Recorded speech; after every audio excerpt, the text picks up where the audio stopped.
started. There we In the go. meantime, I just want to say hello. Hi, Claudia. Live. I'm just beginning to feel a little bit better this evening, but I just wanted to say hello and agree that this was a wonderful opportunity to bring this show into this space. And I'm Claudia, would you like to then go ahead and make your statement, or you'd rather not? No. Okay, okay. Just wanted to say hello. Hello. Thanks for I'm so checking in. sorry to hear about your fall. I hope you feel better soon. I'm going to see the doctor tomorrow, so hopefully we'll find out what it is that's causing all this pain. But otherwise, I'm all right. Okay. I think we should start, Laura, because it's now 6:04. Absolutely. And I see that Bonnie's here, so I will take a back seat and we can let the program begin. Okay.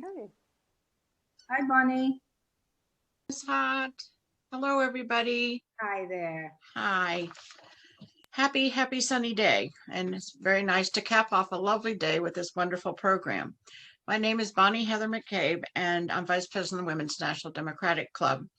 And I'm pleased to welcome you to this format, Zoom presentation.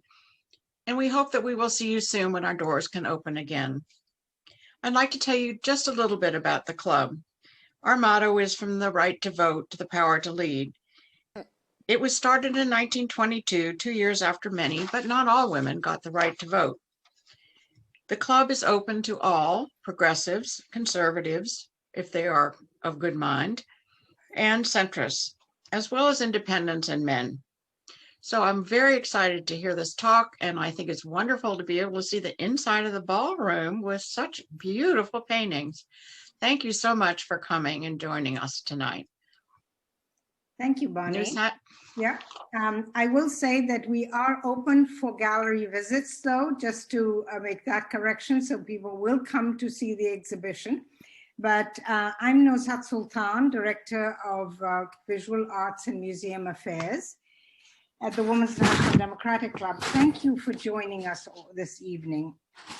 Anne emailed me about a year ago to inquire about exhibition possibilities. And I'm so pleased that we were finally able to exhibit her work, Tellus, Caelus, Seeing Earth and Sky in the Ballroom Gallery at the Women's National Democratic Club. When you see Anne, you will see the background is our ballroom gallery where her work is being displayed. She was very clever and took pictures and made it her background.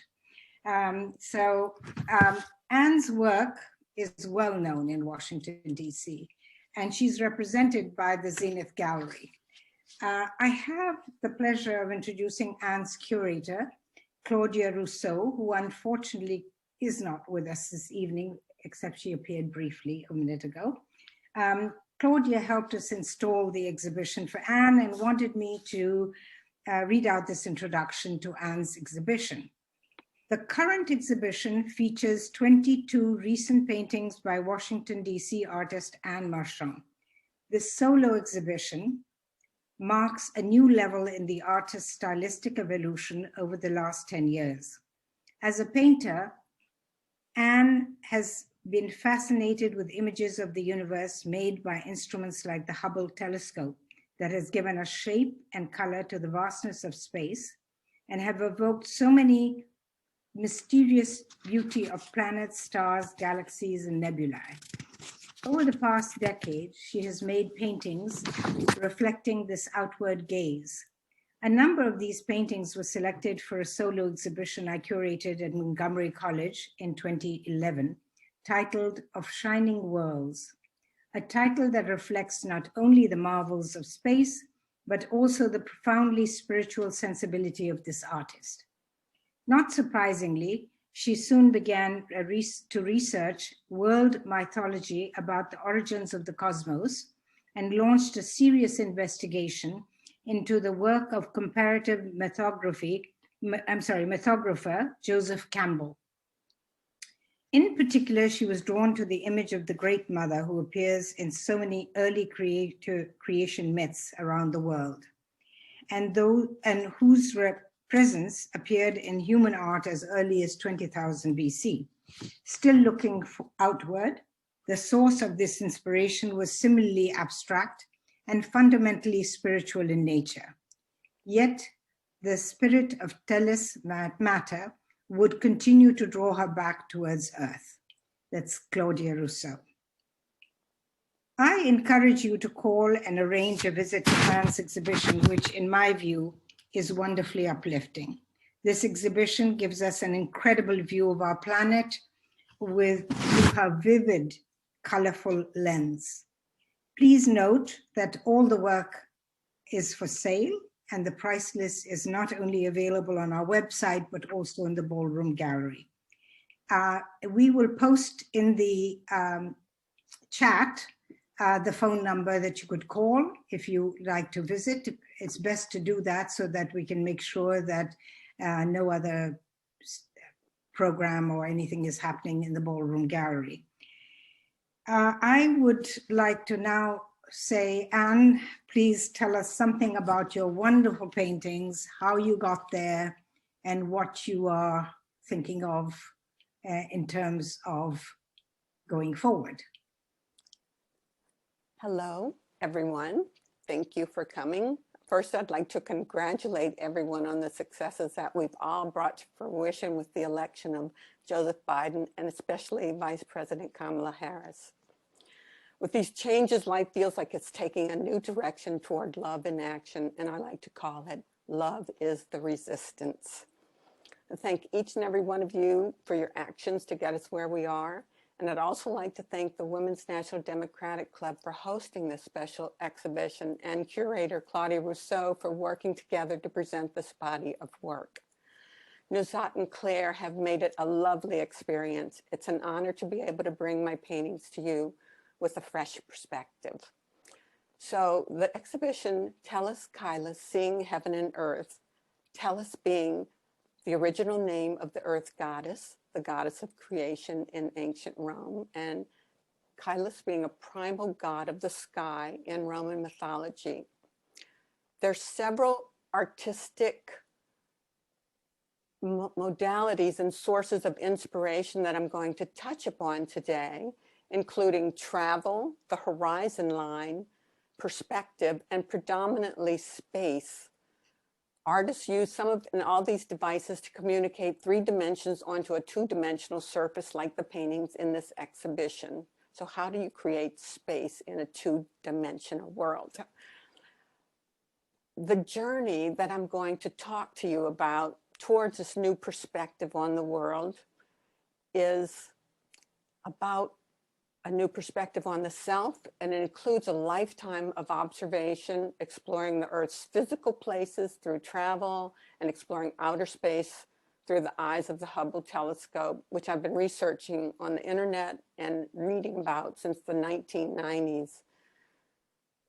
Keeping an open mind through my travels and through poetry, especially reading mystical poetry, I've maintained a creative practice in DC area for the past 40 years.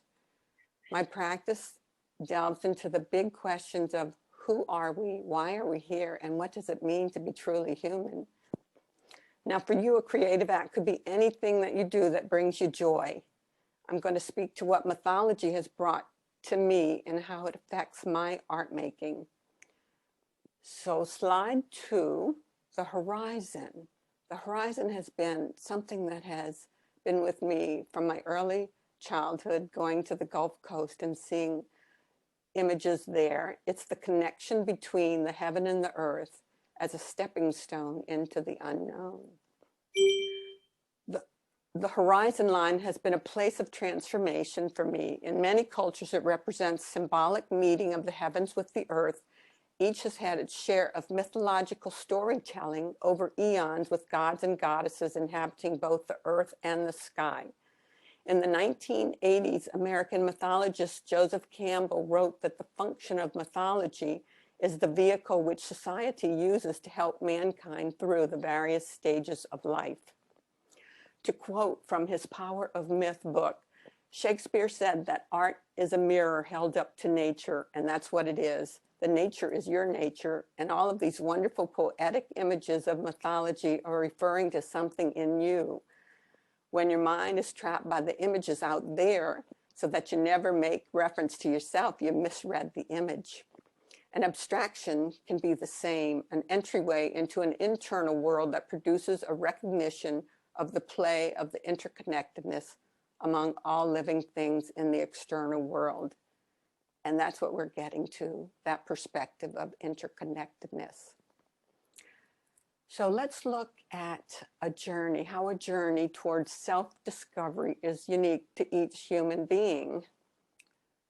The next slide is a slide that was taken by a younger photographer, Rodham Schreiber, who illustrates fireflies. He has a wonderful website, which we will reference in the notes or send out to everyone. But in the 1970s, when I was in college at the University of Georgia, and I wish I could just fill the whole screen up with these beautiful fireflies, we would go on camping trips. We would drive through the mountains and camp out in the night. And I had an Irish setter at the time.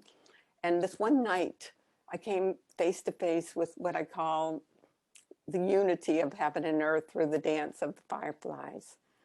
At the time, I didn't know what I was looking at, because in the blackness of the night, my Irish setter was so frightened that he wanted to get in the tent with me. And when I came out to see what he was up to, there were all these beautiful fireflies in the forest. And it was lit up like the night sky. It looked like I was in the heavens, basically. So you're looking at this illustration by this wonderful photographer. He has a marvelous book of fireflies. I didn't know what the phenomena was at the time, and it still continues to hold so much power. This was one of those, what I call aha moments, where the wisdom of the intuitive, the feminine, offered information about the relationship of the heavens to the earth. It was a profound awakening to the interconnection of living things and to the mythology surrounding the human experience. So at the same time that these things were occurring in real life for me, I was seeking out writers such as Joseph Campbell and Carl Jung, who are also discovering these new ideas about interconnectedness. And what I saw during the night in a poetic way or poetic metaphor were the eyes of the earth blinking in the night with the twinge of stars. So the image below that is Neowise, a NASA image of a spacecraft in a patch of sky in the constellation Pisces. And you can see the relationship of how the heavens and the earth become overlapped in an image like this. And if you can imagine and expand this in your mind and be filled with these lights, you can bring those two ideas together. So you might have had a similar experience at some point in your life, which awakens a sense of belonging and connection. So perspective, this is another artistic device which has been really, really interesting to me. And traveling is one of the ways that I've gained this sense of perspective. When I was young, going on the Gulf Coast, seeing the sky and the earth at the beach, the horizon line, and just looking out into that distance, it was a distance, but it was manageable. It wasn't vast. It was a demarcation. And then traveling to New Mexico in the 1980s, I came upon a totally different idea of perspective, where one of my most favorite things to do would be to stand on the mesas and look out across the landscape into the vast distance of space and look for the horizon line. So the perspective became much greater as the landscape became bigger. And it was a thrilling and exhilarating experience to stand there and look as far as the eye could see. And way back in the 80s, this experience stirred in me a curiosity of the vastness of the cosmos. And I wanted to see it with my own eyes. Little did I know what was yet to come in space exploration. So the next image, Earthrise. It was a paradigm shift in 1968 when we all saw the iconic Earthrise over the moon photograph. It was the beginning of a new shift in perspective on our home planet. With the view of Earthrise, we could see that the earth and the heavens were no longer divided, but that the earth is in the heavens. No division, and all the theological notions based on the distinction between the heavens and the earth collapsed with that realization. There's unity in the universe and a unity in our own experience. So, painting is also a vehicle and a language to explore this new science coming into the public eye. What I gleaned from reading mythological stories during those times is that the world is in need of a new story. Mythologist Joseph Campbell, again, and I love to quote him, this was from an interview by Eugene Kennedy in the New York Times in 1979. He said that the new story of Earth is coming from space. And I want you to remember that as we go further along. This interpretation teaches us that Earth needs a new story and that the story is coming from the astronaut's vantage point from space. Hubble's launch and deployment in April of 1990 marked the most significant advance in astronomy since Galileo's telescope, and Hubble became my new guide to the universe. So number 6, slide 6, the body. The spiral galaxy. This is a creation story. If you look at this image, you can see clusters of blue stars, examples of stellar kindergartens that are near the center of the image. When I first saw this image in my studio, I was flipping through a National Geographic or Smithsonian magazine, and this image just popped up, and it was so startling to me because it looked like I was looking at the inside of the human body. It was like the fabric of creation. It brought me directly to the question of how is the body related to space exploration? And so when I saw this image, it reminded me of the macrocosm and the microcosm analogy, a view of structural similarity between the human being and the cosmos. The fabric is the same fabric. So this was one of those aha moments to me, that we all have these moments where information comes in not a linear way, but a way that is a different kind of understanding of relationships. And then the next image is also the same spiral galaxy from a different perspective, and it shows the spiraling arms, which the spiral is a natural shape that is geometric, and it represents evolution and growth of the spirit. It's a symbol of change and development, and it's also a feminine symbol, which is linked to the generative force of the universe and to the mystery of birth. In these galaxy nebulas, they are the birthing place of stars. So this image was very powerful to me because it once again related to the body, but at the time I wasn't sure what I was looking for with that question of how is the body related to the cosmos, and looking out at the cosmos. And realm to realm, the next slide. This slide, the previous slide, realm to realm, we're looking at this slide. This slide has been going out a lot for the show, and I think it's a really wonderful representation because it has relationship, it has flow. It was one of the first pieces created that was done in a flow technique, nonlinear, no left brain, total intuition and response of action and movement of my own personal body in the studio, responding to the flow of paint. And space. Space.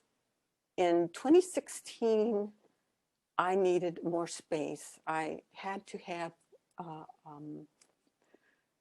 a large place where I could create these pieces that wanted to come forth, much larger pieces than I had been working on, and I had a much smaller studio, so I found a space with a sculptor who had a project space, and I decided that I would do a residency there starting in 2016. And oddly enough, the residency has been going on until now, 2020. I was doing a traveling show for museum exhibitions, and I did all of this body of work, but this actually started a new body of work, which is some of the pieces that you're seeing in the show with this flow technique. So after I created the traveling exhibition and slowly moved in this new direction, this inspiration and this new process included movement like dance, intuition, and communication with the work in process. So it was actually a give and take with the paint, so to speak, leading the way to new discoveries in my work through the process of painting and also researching on the feminine during this time period. It was an exciting time period. So the next slide, I want to go into color. Color is one of the main instruments that I use.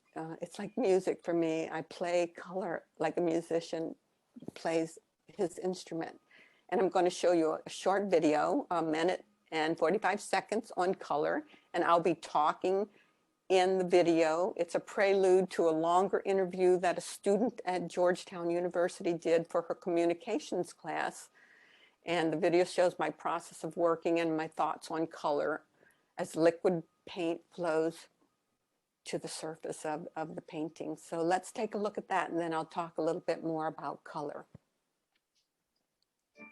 I love intensity of color. I love having the color really go right to the emotion and to the eye.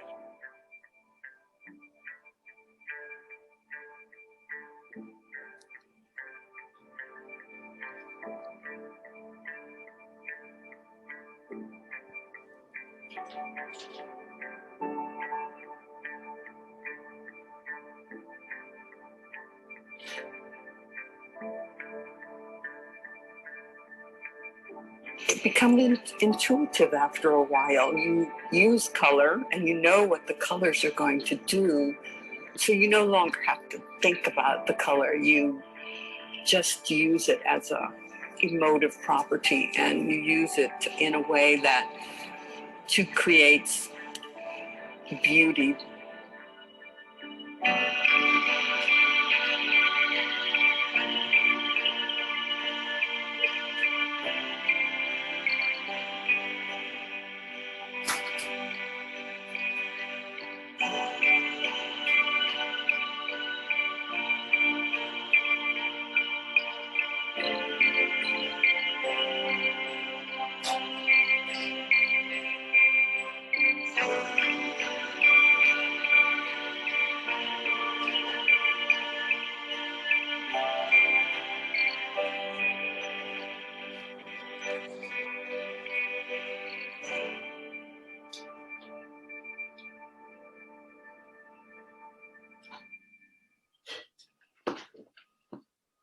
Well, I hope you enjoyed that. I always love looking at color pouring and spilling and moving.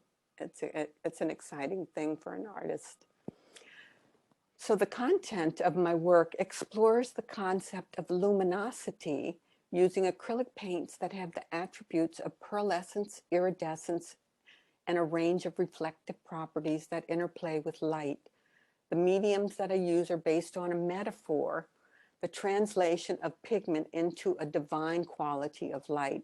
I use contrasting pigments, opaque, transparent, and this process produces a layering effect that speaks to the history of the painting process of each work. Bits and pieces of the underlying material paint shows through. And of course, you gathered that I'm interested in symbolic content that has a visceral impact, so the color is strong, and the gesture and texture also achieve that impact. My journey's taken me down many philosophical threads through the poetry of Rumi, Rilke, the writings of the divine feminine by anthropologist Marija Gombudas in the language of the goddess. The curator for this exhibition, Claudia Rousseau, also curated a show called Radix, the Eternal Feminine, with myself and 2 other women artists at American University in 2017. So some of the work I created in that project space that you just saw were in the show at American University. This particular piece, sounding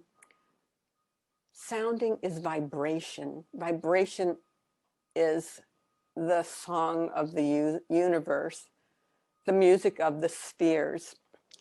The legendary Russian painter Vasily Kandinsky wrote a book called Concerning Spiritual in Art. And he said that art is not vague production, transitory and isolated, but a power which must be directed to the improvement and refinement of the human soul, to, in fact, the raising of the spiritual triangle. Color is a power which directly influences the soul. Color is the keyboard, the eyes are the hammers, the soul is the piano with many strings. The artist is the hand which plays, touching one key or another to cause vibrations in the soul. Now that's something to live up to as an artist. But I agree with Kandinsky that color is vibration, and through color you can cause the viewer to sense or to have an entry into the painting. So color is a way for someone, even if they know nothing about art, to begin to appreciate the beauty of just that one element itself. So the next slide, Hidden Veil, is also using, no, go back one, using the same flow technique. And when you go to the gallery, if you see the work, even on the website, you can look in there and you can see all of the veins and rippling and effects that you can't really see in the slideshow tonight. But there's much more texture that's visible and much more flow and interaction of the paint. But something that happened along the way in this process of moving out into space for me was to bring the work back to looking at the earth. And how did that happen? It happened when I was in my project space.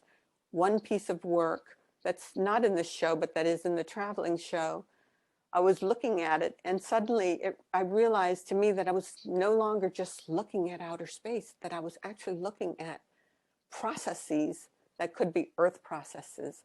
So it was like the painting flipped me around and said, you're looking at the earth now. So that was really an exhilarating moment to realize that my perspective was suddenly shifted. And I'm now looking at processes that could be geological, that are earth processes that include the elements of wind, air, fire, water. All of those things have become apparent in my work.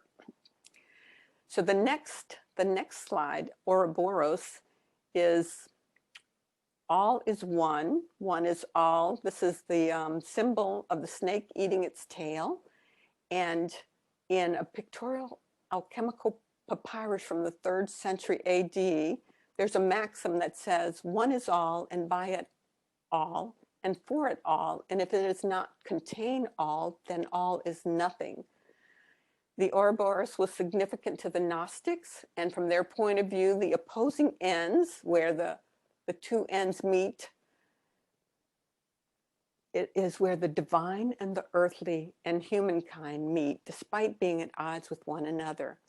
They exist in unison nonetheless. So in this sense, it's comparable to the Chinese yin and yang, depicting the harmony of contrasting forces as well as cosmic dichotomy of light and dark. So the coming of the astronauts. This piece is called Messenger 2.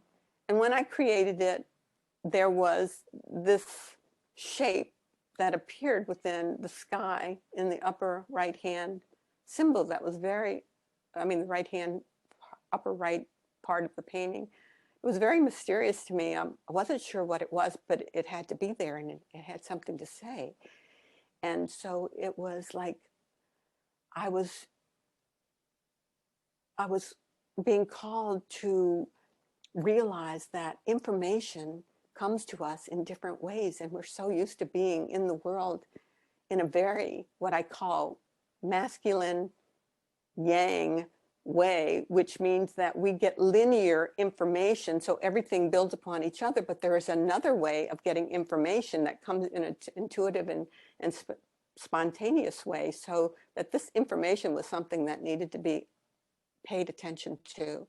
And so Messenger 2, I named this piece that because of the idea of something coming that was unknown but needed to be brought into awareness.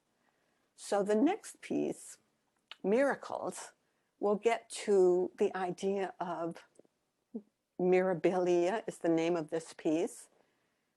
This piece was done in 2020, so it's a recent piece. And what's a little bit different about this piece that it incorporates geometry on the surface, so you can still see, the structure of the geometry. So it's incorporating those two ways of knowing that I just mentioned, the outward and the inward way of knowing. And it also incorporates fabric. When we were traveling, I was able to go to India and purchase silk fabrics. And some of these fabrics made their way into my work. And this particular work has some silk fabrics which remind me of Mughal painting. And I just love the idea of cultural identity becoming part of the work, because it relates back to this idea of how does the body fit into the work. So bringing fabric, which is a covering, it's a cultural identity, it's something that keeps you safe, it keeps you warm, and it relates back to the human being. So that was one way of incorporating these ideas, by selecting a material that had that specific meaning for myself and using that as a layer in the history of the painting process. But miracles, one of the pleasures this year that I've had was being introduced to astronaut Ron Garen's work through his podcasts and his writings, including The Orbital Perspective and his new book, Floating in Darkness. So he's got a quote that I want to read from his book. It says, "Why is it that to function in society with strength and efficiency, we need to ignore the incomprehensible miracles that surround us constantly?" Mirabilia is Latin for miracles. This is a nod to the awe and wonder we see in the universe. It combines geometry, cultural identity, and space in a fast-changing world that calls us to take notice of those things that inspire awe. So the next slide, we're back to the blue marble, our Earth, turning around from space. As an artist, it's been quite an exhilarating journey to go from the tiny horizon of the Gulf landscape through the Hubble eyes of space, and then being flipped around through the paintings to be able to see Earth again. Stewardship. So we can begin talking about the new heroes, the astronauts, and what their message is today, which is what Ron Garen is saying in his Orbital Perspective, and earlier Frank Wright in the Overview Effect. And many of you may have heard the term overview effect and may wonder how it can affect our perspective of the world. Fortunately, scientists and astronauts are speaking up to share their experiences of the awe and wonder of seeing the Earth from this new vantage point, the view from space. We know that the world is reeling from a lack of a unifying vision right now. However, we know that the new perspective can bring about hope and change. It's time for new mythology or new storytelling to articulate a new vision of the Earth and the heavens. We also know that if we engage with intention to shift our perspective and work together to solve problems, that the awareness of the Earth and the heavens as the home to one humanity, it can prompt us to create proper actions that nurture and preserve the bounty and beauty of our home planet and live in accord with nature. So in this talk, I began by offering a brief history of my own personal journey, then described how these issues reflect in my work, and finally offered some examples of how the astronauts are showing us a way forward. Humanity's looked at the heavens as a space for the divine. The Earth has also been seen as a home to the divine, and heaven and earth now take a new view when we peer at our home from outer space. We humans are now standing in the heavens on earth. There's no longer a horizon line from this perspective.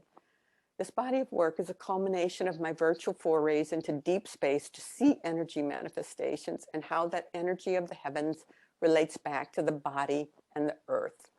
In wonder and awe, the astronauts who went out physically to explore the cosmic heavens turned around to see the earth in all her splendor. A vision of wholeness, the circle embraces our world. No separations or boundaries are visible. The stories that the astronauts continue to tell continue to inspire me. So the next slide, the last slide, is trajectory. Trajectory is a path that's followed by a flying projectile or an object that's moving under the action of a given force. So this painting is called trajectory.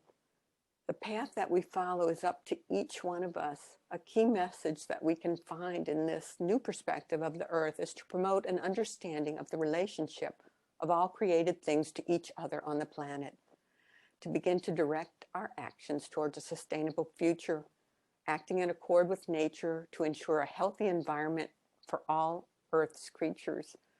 I trust that this work and this exhibition communicates a planetary perspective with a sense of awe and wonder at the marvelous oasis we've been given to grow and thrive in this vastness of space.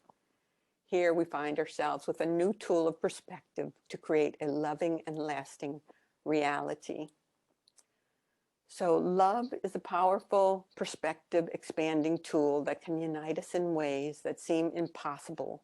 By opening up to love, the possibilities become endless. That's from Ron Guerin's Floating in Darkness. So I hope everyone will come by, enjoy the exhibition, come see it. It's a very safe environment. There's a brochure and a price list in the gallery for those who might be interested in purchasing. And I'm happy to meet you in the gallery if it's convenient. You can contact me through my website or through the office at the Women's National Democratic Club. We also have a special video called Overview by Planetary Collective. It's streaming on the website and in the gallery. At your request, they'll play it. Astronaut Ron Guerin's book, Floating in Darkness, comes out in May, and it can be pre-ordered with a special discount code, which Claire can put on the chat or send to listeners. And it's also up on our website. I want to thank everyone for coming, and I'll turn it back to Nuzet and see if we have time for questions.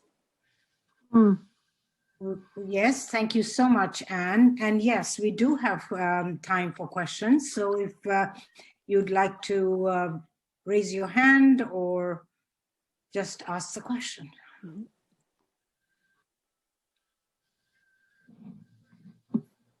I have a question. I'm Perry. Hi, Perry. And can you talk about the artists that have most inspired you? Well, of course, some of the earlier I mean, I know color. Yeah.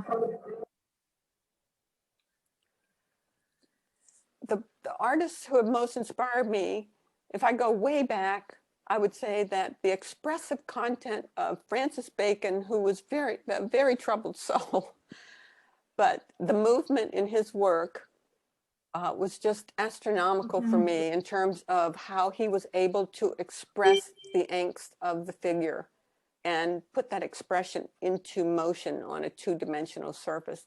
That's actually how I started as a figurative painter, was studying the work of Francis Bacon. And then, of course, moving to Kandinsky concerning the spiritual in art, and moving into that color relationship of vibration, you know, those kinds of movements that color can have on the vibrations of the soul. And it relates so much to everything that you can read about mystical poetry as well. That color is vibration.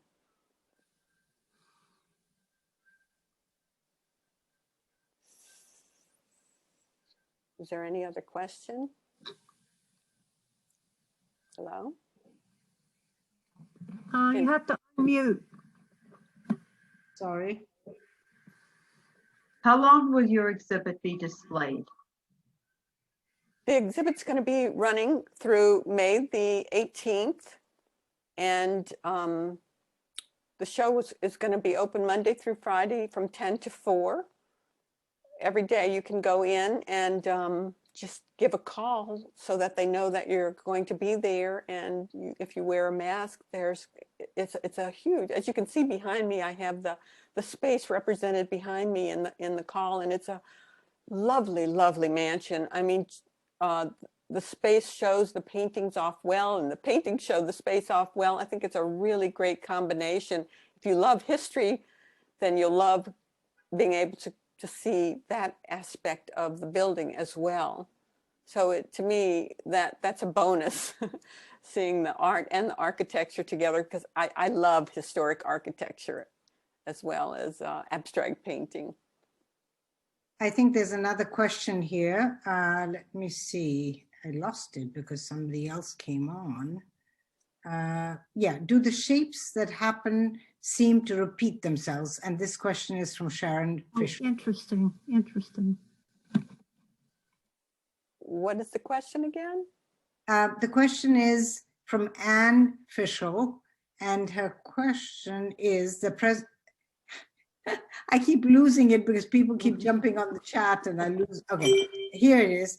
Do the shapes that happen seem to repeat themselves?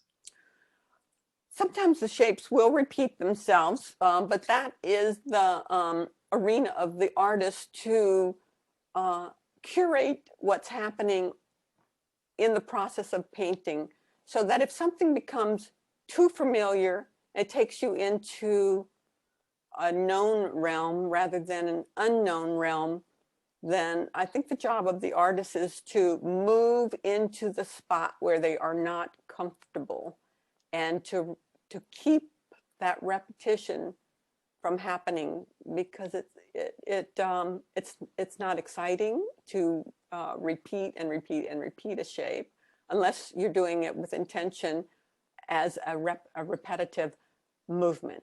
So I don't know if that answers your question or not, but as far as I understand what she's asking me, repetition is wonderful in some aspects, and in some aspects it is not. And I try not to repeat paintings in the process, because this is a liquid process that I've been using since 2017. So the artist has to come up with different movements in order to get different results. And there's another, sorry, go ahead. Yeah, I just wanted to make it clear. That's a really good answer, Anne. And it is, to me, very mysterious to be able to have many changing shapes. That's why I asked the question, because it's mysterious. Mm-hmm. You know, many people work, you know, 1 shape, 2 shapes, 10 shapes, 20, they move them around, you know, and there's nothing wrong with that either. But I just find it interesting, the number of shapes and the diversity involved in that. So thank you for answering the question. It's not actually a negative or positive, it's just a curiosity. No, and I took it that way because, like I said, repetition is something that one can use to great advantage as well, you know? Sure. Yeah. Yeah, I just think it's mysterious. So yeah. I think that's I know, and we love mystery. yeah. Well, thank you. Thank And you. there's another question from Helen Caelus. I hope I'm pronouncing your last name correctly. When did your fascination with cosmology and mythology begin? Hi, Helen.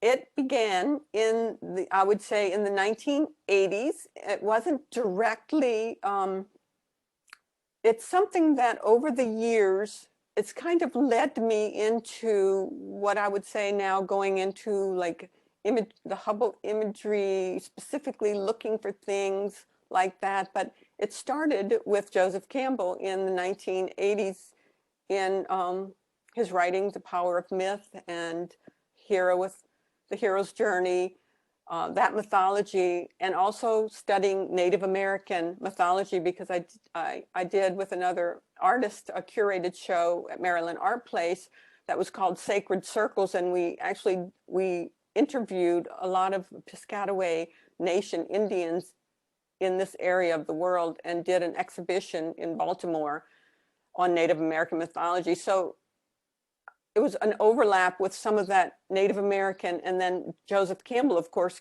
came from that same tradition of Native American mythology, but then went into world cultures. And so that became something that became so fascinating to me, because it was like he was a cultural anthropologist. He was looking at all of these symbols and trying to glean what was similar in all of these different cultures that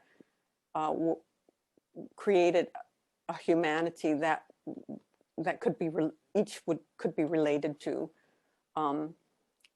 and then in my own moving into pure abstraction later, I'd say into the 90s and 2000, made a conscious decision to move away from the figure and into abstraction.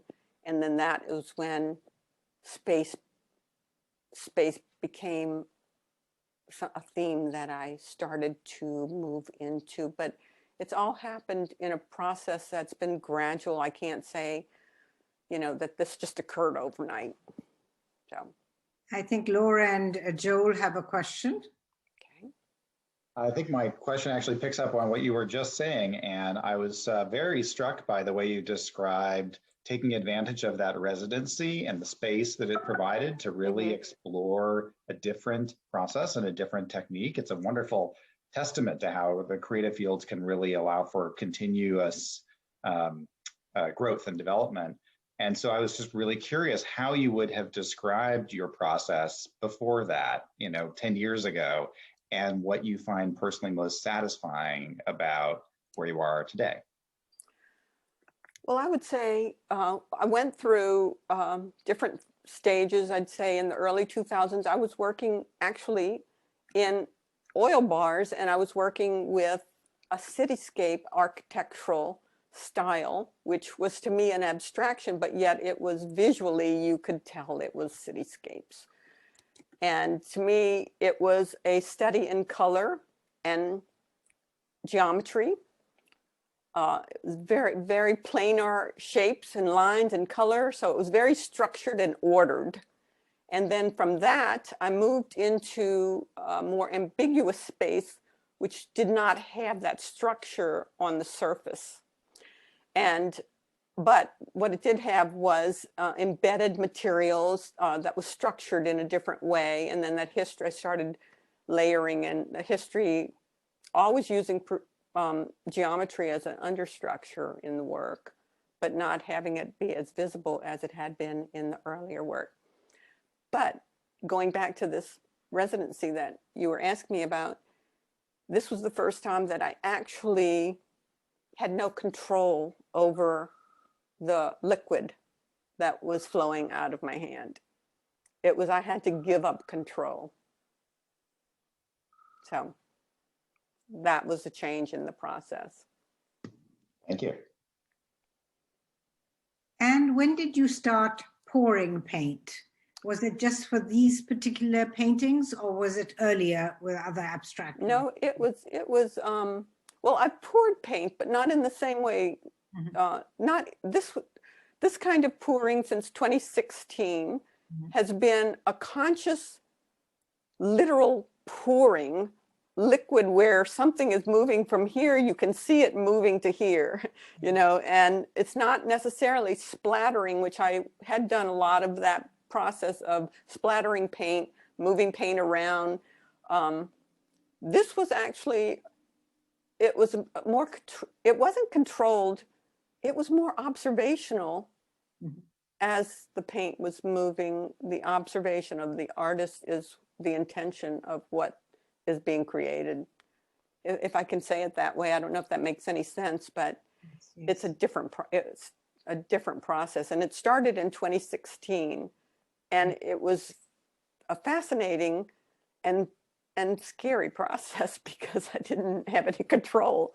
I didn't know what the outcome was going to be. But on the other hand, it was very, very exciting because I, for one, love to be in the unknown, to be standing in the unknown. To me, that's the most exciting place to be because I have no idea what's going to happen. Yeah. But I have trust that something's going to happen good. I'm going to encourage you, Anne, to read some of the chats. They're very complimentary and say a lot of good things. Oh, great. So hopefully Claire will, when she gets the copy to you of the video, can also get a copy of the chats to you. Okay. I think you'll enjoy them. And I just want to thank you very much for putting together this exhibit in our space. We welcome local area artists and are always delighted. I have to say though that we are booked because our space is in so much demand till the fall of 2022 now. Oh my goodness.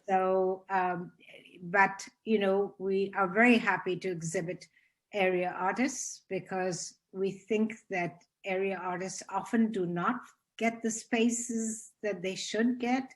And as you have said, Anne, we have a gorgeous space that complements art, but also the art complements our space. So we thank you and wish you the very best. And everybody, again, I encourage you to come down, take a look at the work. I think that Claire in the chat has already listed the address, and I think on the website you'll be able to find the phone number to call. And I encourage you to come between 10 and 4 on any weekday and visit the exhibition. And if you have any questions, staff will turn on the lights for you. We like to conserve our energy, so the lights may not be up. So once the lights are up, and if you have any questions, I'm sure there are staff who can help you with that. Claire is usually there on Wednesdays and up to Friday mornings. So Wednesday, Thursday, Friday. And she's an invaluable asset, I must say, to the Visual Arts and Museum Affairs department. And if any one of you are interested, because Anne has mentioned that we're a historic house property, we're also researching a great deal of our artifacts and collection. And so if anyone's interested in sitting at home and researching a piece or two so that we can catalog our collection more fully, Claire would be delighted to hear from you. And so would I. So thank you all very much for joining us this evening, and come and see Anne work. Thank you. Thank you. Bye, everyone.